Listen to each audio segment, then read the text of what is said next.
gonna wait for some people to hop on. You know, I didn't even check if I was in the right group. So if I'm in, am I in the Diamond Dash? Oh.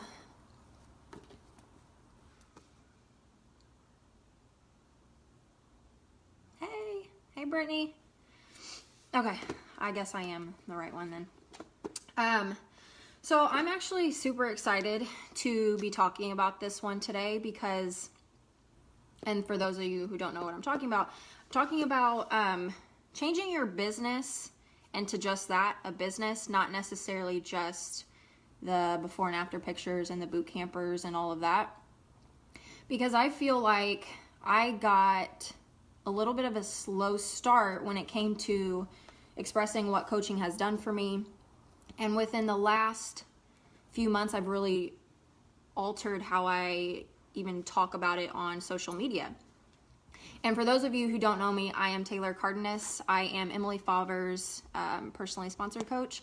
And I've been working this business since February. I signed up in January. And then I've been working since February as a coach.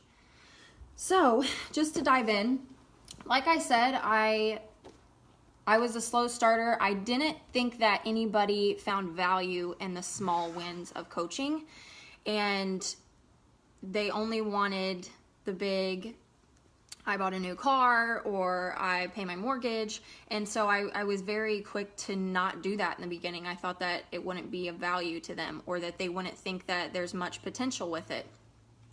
But then I soon saw that if anything, they relate more to that, and really celebrating those small wins can make or break whether someone joins you or not. And not only joins you, but continues on their coaching journey. And I have a list of notes, so if you see me looking down, I'm going to be, because I want this to be something you can really take away from.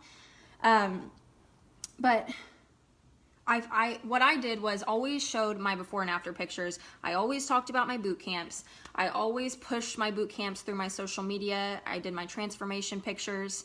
And so in return, I got a bunch of boot campers. I got a bunch of challengers, but I didn't get anybody that really wanted to work the business. And when I did talk about the business, I talked about how fun it was and all the things that I've changed in my life because of coaching. And I never showed the work behind what I was doing. In return, I got a lot of coaches that thought it was easy success, that overall coaching was easy, there wasn't much work to be put into it. And if you can learn from my mistakes, it's to not show that it's easy, it's to do the complete opposite and show that it's hard.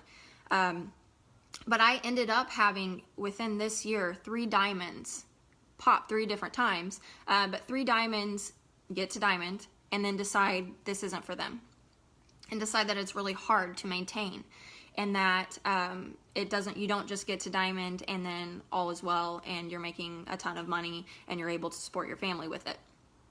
And so once all that happened, I was talking to myself literally like, what are you doing as a coach? That to me is not a coincidence that I had 3 people advance so quickly and all 3 decided it wasn't for them. And so I took a hard look into my own coaching, and it was the way I was presenting on social media. It was the highlight reel of coaching. And while coaching is very rewarding and it's very fulfilling and there's a lot of amazing things that come with coaching, there's also a lot of hard things, and there's no one over your... I posted something last night. I was doing that question game and I was like, it really clicked with me. There's no one over your shoulder telling you, you need to do this, you need to do that, you need to spend this much time on your business, you really need to send invites. There's no one on your shoulder pointing at you like you would be at a regular job maybe. It's all up to you, and it's all with your time and being intentional with it. So with that, I took a hard look and decided you really have to change the way you're presenting your coaching through your social media, because that is obviously the idea you are giving other people joining the coaching aspect, that it's easy and that it doesn't take a lot of work and that you can put in an hour a day and you can build this fruitful business, and that's completely false. You can start it out on an hour a day. but the more time you put into it, the more you're going to get back. And so that is a huge, huge thing that I preach to my girls. Celebrate the small wins. Celebrate you and tell a story behind it. That's one of the points I have. Storytelling is really putting that reader, putting that follower into your life, and it could be relating back to theirs. So, you know, if you weren't able to, at one point you weren't able to afford groceries, and then, you know, you said, I really dove into this coaching business, and you paint a picture for them of why now you're able to buy groceries for the entire month with what you've made off of coaching. You have no idea who you could be preaching to, who's going through that same struggle and just isn't public about it. So always celebrate the small wins. Don't think that you have to have a mortgage that's paid, or you have to go to all these fancy trips to find people that really want to work the business, because it's those people that are in the struggle. It's those people that it wasn't always easy that usually end up making it big and really know the hard work that's put behind this business. Not just it's easy and hey, let's coach and it looks fun because all these people are in this trip and that trip and they make that money. It's just not relatable. So celebrate the small wins always. And then for me, so something to give you an example of something that happened in my life. I wasn't able to go on vacation with me and my boyfriend Jesse. We hadn't been on vacation for 4 years. And so all of our traveling was always for other people's weddings. We would never go together. We could never pay for both plane tickets and also while we're staying there. And so I painted a picture a long time for my followers that I ended up having enough extra money to go to Mexico this year. And mind you, at that time, we didn't even pay for the hotel room. It was his uncle's, but I had extra spending money that I never had before. I doubled my income in the matter of 4 months and was able to show that story that this isn't, me going to Mexico isn't this, like it was easy. I did a lot of hard work and it led up to this, and now I'm able to enjoy a full week with my boyfriend and experience a vacation we hadn't had in 4 years. And you wouldn't believe how many people actually responded back to me. And if you're here, say hi, because I feel like there's probably not a lot of comments. Okay, and what else do I have? Oh, this one. Great one. Believing that you are worthy of success. So, with that, we're always thinking, it's never going to happen for us. We're just a normal, I'm a normal gal. I say that all the time. There's no talent that I had that's made me successful. It's purely hard work. And I feel like when we look at these top coaches, or maybe your upline coach, and you see all their success, you can easily knock yourself down and think, why would somebody want to sign up with me when they have this person and that person and they have all this success and they have all this money? But it's you, it's the person behind this screen, it's the person that cares, it's whoever they relate to. It doesn't matter how much money you make, it doesn't matter, the fancy vacation you take. They want you behind that screen. They want somebody that's going to be there. And when you share your business side, you need to tell that story of really starting from the bottom, really building from the bottom a solid foundation to now where you're at, or now where you're going. Because my dream, I've talked about this many, many times. Everyone knows about it on my social media. I get comments all the time. I'm going to move to Chicago. I'm from Indianapolis. I live in Texas right now, and my goal within the next year and a half is moving to Chicago. So instead of saying, oh my gosh, we don't have enough money right now, I'm not making enough for us to pick up and move, all of that, I'm painting a picture for my followers, for future coaches, to say that this is what I'm working towards right now. This is my dream, and I'm making that dream come true. And I'm putting all this hard work in so I can move back up north. I can be closer to my family, but not too close in Indianapolis, and be able to live the life that I want to live. But that does take sacrifice, and that does take hard work. So in the meantime, I've shown I stay up sometimes till 2 or 3 at night, and I work on my business. And I'm not saying you have to, but that's something that I do. I I show during the day me working. I show my calls. I show that I'm showing up for my team. And things that I think really changed my business within the past few months is I do everything separate from my upline with my own team. We'd still get on their calls, but something you should do and implement in your own business is they want you as a coach. They relate to you as a person.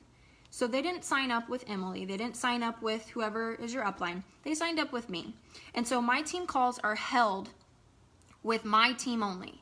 And I have speakers that I ask to come on. And so I've really taken the time to schedule these out to make sure that my team knows that I'm there for them, that I'm going to give them that one-on-one attention. And in return, it's really completely changed my business, and especially the coaches underneath me. The coaches underneath me, I have a coach that made her own coach group. I have a coach that did her own sneak peek after her second month of coaching. They see me taking initiative and they repeat it. If you are waiting for somebody to do something for you, you'll be waiting forever because, girl, I did it a little too late. I wish I would have jumped the gun and did this now so that I would be reaping the rewards already. Instead of trying to make it like this get rich quick scheme or something, and that it's all great and coaching is so much fun and we make all this money and you don't really have to work. Now I'm doing the complete opposite, and guess what? I'm finding leaders that are sustained and that will be a call. So that's what when I say you really need to share your business, share the hard parts, and you can also share the good parts, but share the hard parts too, because you don't want that. You don't want those leaders that join, they boost up to diamond and then they fall, and they're always going to come. But to avoid most of them, make sure you know and you tell them the work that's put into it. And then I see some questions. I'm sorry. What is the hardest thing for you to overcome in your business, and how did you overcome it? For me, it was my own self-talk. And so I'm lucky to be in a downline that literally preaches it all the time. The minute somebody's having a struggle, the first question that somebody will ask you is, are you doing personal development? And, most of the time I'm not. So I've really dove into personal development. It's really my own beliefs, and my own beliefs are what has always hindered me in my life. So with my weight loss, I've lost a total of 40 pounds this year. Well, I've been unhealthy, I would say, for 3 to 4 years after I graduated high school. 3 to 5, maybe 5 years. And it was always me telling myself I can't do it. It's for those people. It's, that success is for them. That weight loss journey is for them. It's never going to happen for me. I don't have the body. It's harder for me to lose weight. It was just always my own self-talk that got in the way. So for me, my biggest challenge was myself. It was getting past my negative self-talk and diving into personal development, really leaning into my team.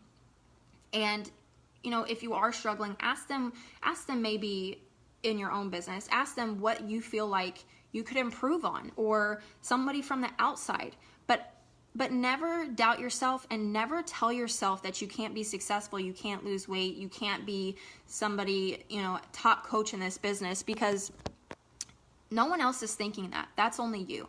And that can really make or break whether you're going to make this business a priority or not. Because if you're always telling yourself, this isn't for me, I'm not made for success, I'm just a normal gal that, no one really wants to sign up with, that's gonna continue being your story, and you don't want that. So for me, it was diving into personal development and really overcoming my negative thoughts. What was the biggest game changer for you? Honestly, this is why I'm so glad I was asked to talk about this, because when I changed my business, when I showed that all the hard work behind this, I have in return, I've got and this is small wins, so I'm going to tell you guys. I've got a text strand, I think, of 8 girls right now, 7 or 8 girls, and they're asking each other questions. They're talking about their sneak peeks. They're in this group right now. There's like 5 or 6 girls in here right now pushing for diamond under me. They're all talking every single day. They're asking questions to each other. They're being a team. And that's something I never had before. I've been searching and searching and searching for these people, and all along it just started with me. It just started with the way I'm coming across on my social media. It just started with really finding business builders, not, get rich quick builders or whatever. So if you really change that and be intentional, because I'm completely guilty. I hope my phone doesn't die. I'm completely guilty of, I tried to charge it. Let's see. 1 second. Okay. I am completely guilty of, I don't know what I was saying. I forget. Dang it. What was I talking about, guys? I don't know. But my biggest game changer was definitely shifting coaching and really showing the ins and outs of it, and really diving deep into my own team and really putting in the work into my own team. How often do I run coach sneak peeks? I was running them every month, and I skipped September, and honestly, 3 of the girls that coach with me now that are really like pushing for it, they ended up coming from my coach sneak peeks. So, and one of them was a challenger, and that's another thing as a coach you should be looking at. Sorry, I'm all over the place. But as a coach, you should be looking into your boot camps, because there are people that are continually showing up but don't really have the tools to really make this a business. And maybe that's now a passion of theirs, that if you just reach out and ask, you might have a leader on your team. And I know a lot of people that actually came from challenge groups themselves. So don't ever discount the discount coaches or the challengers, because you can always reach out and you can always ask. Okay. Yes, McKiley. But yeah, I just wanted to get on here and tell you guys what's worked for me. And I know it probably is all over the place, but it's really dependent on you. It really depends on the way you are intentional with your time, how much time you're putting into your business, the type of love that you're giving your team. We can always say, you need to do this, you need to do this, you need to do this. But if you aren't really doing it yourself, how do you expect the people below you to, in return, do that? And one thing that I said on this call, and I was asked to speak on a call by Ashley one time. And it was on a call with Julie Voris, all these freaking top coaches. And I'm like, dude, I think at that time I was doing it for 6 months. And I was freaking out. And I'm like, what am I going to give this team? And it was a bunch of people that had made success quickly in their business, and to share something with this huge team call of like 200 people. And something I said kind of clicked as I said it, and it was, don't rely on your upline to inspire your downline. Don't rely on someone else to do the work. So I know somebody asked me about the onboarding process for my team and my coaches. I ended up making a new coach welcome ebook. So on Canva, I made this. And it basically goes over everything as a new coach, down to making like your first post, and how to log into the workouts, and how to access your meal plan. And I made it, I think it's 6 pages. And that, to me, if you're set up, if you're interested in coaching and right away you are sent this, you're almost sent what's required of you. And I think that makes the biggest difference. And I didn't wait till, Emily posted hers, or somebody else. I did it myself because it's something I wanted in my business. So as you're going through month after month after month, don't rely on somebody else to do the work for you. If you want something to happen in your business, you have to make it happen in your business, and you have to believe in yourself to do that. And with that comes a lot of different ways and a lot of different aspects to go about that. But that's why we're all individually so unique as coaches, and to really, dive into What makes you you? What sets you apart differently from the next coach? What's going to show somebody that you're there to stay? And when you can be very intentional with how you relate that back on your social media, I think you will really find a huge difference on how to build your business with coaches that want to work the business as well. So I hope that was helpful. Yeah, so any questions you guys have, because I think I've went over all of my points that I wanted to. So if you guys have any questions, how do you schedule your days now that you do this full time? My days are not very structured.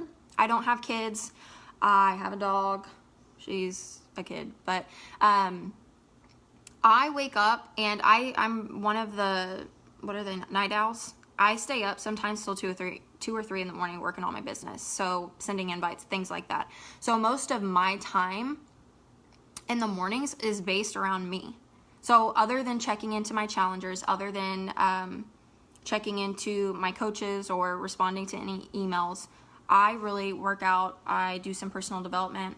I really focus on myself the first half of the day. And at the end of the day, at night, after dinner, I do my calls. I do my invites. I'm more behind the scenes at night so that I can really get a lot of work done. Whereas throughout the day, I'm showing my day-to-day and what that looks like. But I don't have a set schedule that I could tell you like hour by hour. And I think that looks different for everyone. If you're a mom, then, you know, you are in the cracks of those times of maybe the kid's sleeping and you're staying up an hour later just to get those invites in. Or, you know, when I was working at the salon, you are getting up at 5 a.m. That's what I did. I got up at 5 a.m. just to get my workout in, to show that I got my workout in, to show that I got my pre-workout in. And then I went to work. And then I showed my Shakeology. And then when I got home, I showed the rest of my day. So it always looks different. Your schedule will never look like anyone else's. But when you find something that works, stick to it and really make it concrete. Because if you're constantly I was constantly trying to be a morning person, trying to wake up at 6 a.m. now that I'm a full-time coach. It's just not me. And I need to stop like trying to do that. I do better when I stay up late. I get more done when I stay up late and there's no other distractions. So that's what works for me. So that's what I continue to do.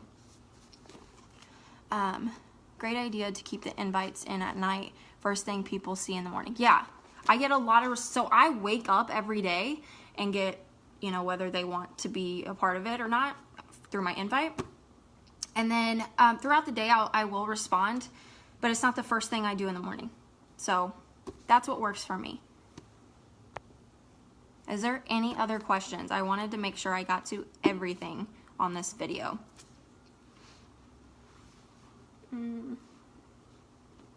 Oh, one more point that I don't know if I put, or that I said. So right now we're in the 4th quarter. It's really hard. It's, Cassie, I don't believe in cold invites because I usually only invite on Instagram.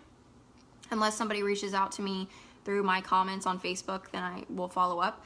But if you're following me, they know that I'm in some fitness and health aspect.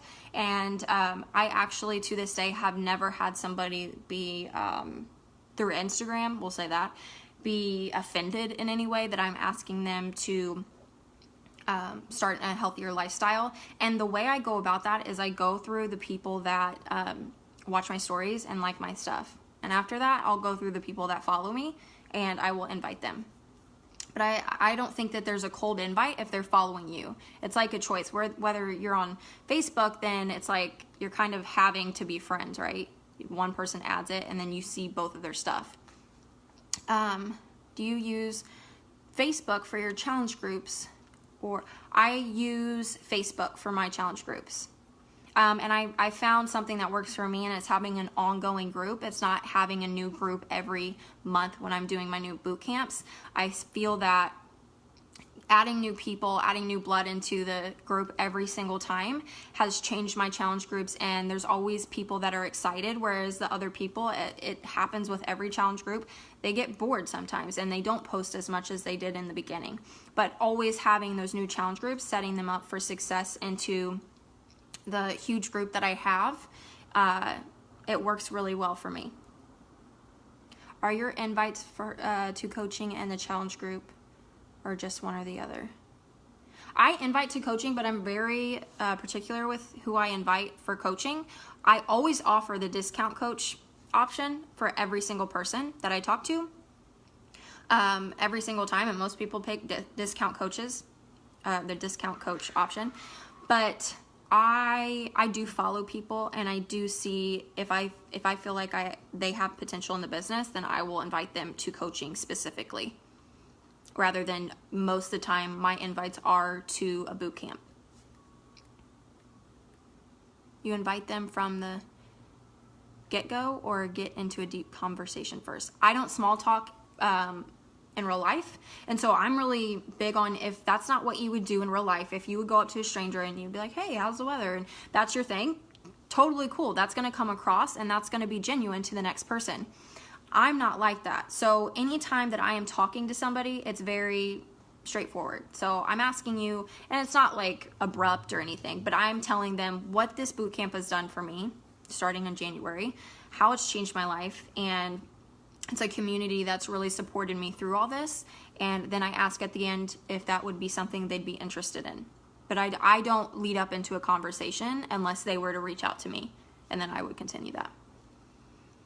How do you expand your market, and is there a specific method you use? I hashtag my butt off all the time, every single post of my own interests, my own market that I'm trying to tap into. So that is I think a huge thing. A few of my posts have went viral, like to the Explore, I don't know if viral is the right word, but like to the Explore page because of my hashtags, because I think within a certain amount of time, if you get a certain amount of likes, it is then transferred to the Explore page. So I believe in hashtagging all the way. I do follow people and do like the PB&J method, but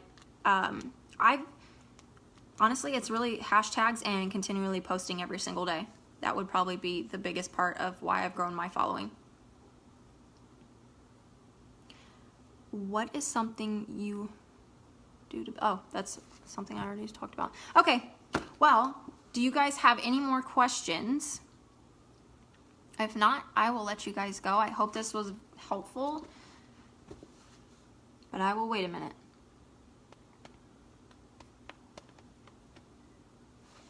And if not, okay. All right, guys, I will let you go. I hope you guys have a great Tuesday, and I hope this was helpful. Bye.